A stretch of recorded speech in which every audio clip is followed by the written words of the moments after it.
Hi friends, என்னோடய முகத்தை பார்த்தாவே உங்களுக்கு தெரியும். முகம் ஃபுல்லாக கருப்பு கருப்பாக புள்ளி புள்ளி ஆயிடுச்சு. உதடுமே வந்து கருப்பாயிடுச்சு. காலையில் போட்ட வீடியோவில் ஒரு சிஸ்டர் கமெண்ட் பண்ணியிருந்தாங்க, புகை பிடிக்கிறவங்க உதடு மாதிரி இருக்குன்னு சொல்லிட்டு ஒரே அசிங்கமாக போயிடுச்சு குமார் அப்படின்ற மாதிரி இருந்துச்சு. ஏன்னா இவங்க மட்டும் இல்லை, யூடியூப்லேயுமே நிறைய பேர் கமெண்ட் பண்ணியிருக்காங்க. அதுக்கு நான் ரிப்ளையும் பண்ணியிருக்கேன், ரிப்ளை வீடியோவுமே போட்டிருக்கேன்.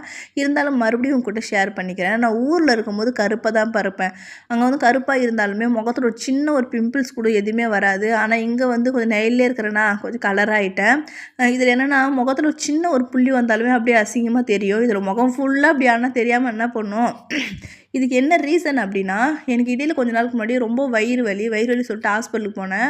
அப்போது நான் டாக்டர்கிட்ட கேட்டேன், இந்த மாதிரி எனக்கு உதடு முகம்லாம் அப்படி ஆயிடுச்சு என்னன்னு சொல்லி கேட்டதுக்கு, உங்களுக்கு வந்து அல்சர் இருக்குமான்னு சொன்னாங்க. அல்சருக்கு வந்து டானிக்கை மாத்திரை எல்லாமே எழுதி கொடுத்து அனுப்புனாங்க. அப்போ அவங்க சொன்னாங்க, டாக்டர் நீங்கள் வந்து சாப்பிட்ற சாப்பாடு வந்து கரெக்டாக இது பண்ணிங்கனாவே உங்களுக்கு இந்த பிரச்சனைலாம் போய்டுன்னு சொல்லி சொன்னாங்க. நம்ம என்னோட நல்லா தானே நான் சாப்பிட்றோம் அப்படின்னு சொல்லி நினச்சேன். நல்லா சாப்பிட்றேன்னா அப்படி இல்லை, டைமுக்கு சாப்பிட்ணுனாங்க. நான் காலையில் அதிகமாக எதுவுமே சாப்பிட மாட்டேன், மதியத்துக்கு மேலே தான் சாப்பிடுவேன். அதனால் காலையில் வந்து சாப்பாடு ஸ்கிப் பண்ணக்கூடாதுன்னு சொன்னாங்க. ஏதாச்சும் ஒன்று காலையில் குடிக்கணும், ஜூஸ் ஏதாவது ஒன்று குடிச்சுன்னு இருக்குன்னு சொல்லி சொன்னாங்க. அப்புறம் மணத்தக்காளி கீரைலாம் வந்து இங்கே கிடைக்காது, அது சாப்பிட்டா கூட ஓரளவுக்கு நல்லா ஆகிடும். மணத்தக்காளி கீரையும் இல்லை. நான் என்ன பண்ணேன்னா, ஒரு நாள் டு ஒரு நாள் வந்து தேங்காய் பால் வந்து வச்சு குடிப்பேன். தேங்காய் வந்து நல்லா அரைச்சிட்டு வெடிக்கட்டிட்டு அது கூட வந்து கொஞ்சமாக ஏலக்காய் அப்புறம் வந்து வெல்லம் இது மிக்ஸ் பண்ணி இது குடிப்பேன். இது குடித்தாலுமே நம்மளுக்கு அல்சர் பிரச்சனை சரியாகும். அல்சர் பிரச்சனை சரியானாவே தன்னாலே இந்த முகத்தில் இருக்கிற பிரச்சனைலாம் ஓடி போயிடும். பார்த்துக்கோங்க. நீங்களும் வந்து முடிஞ்சால் ட்ரை பண்ணி பாருங்கள். ஓகே, பாய்.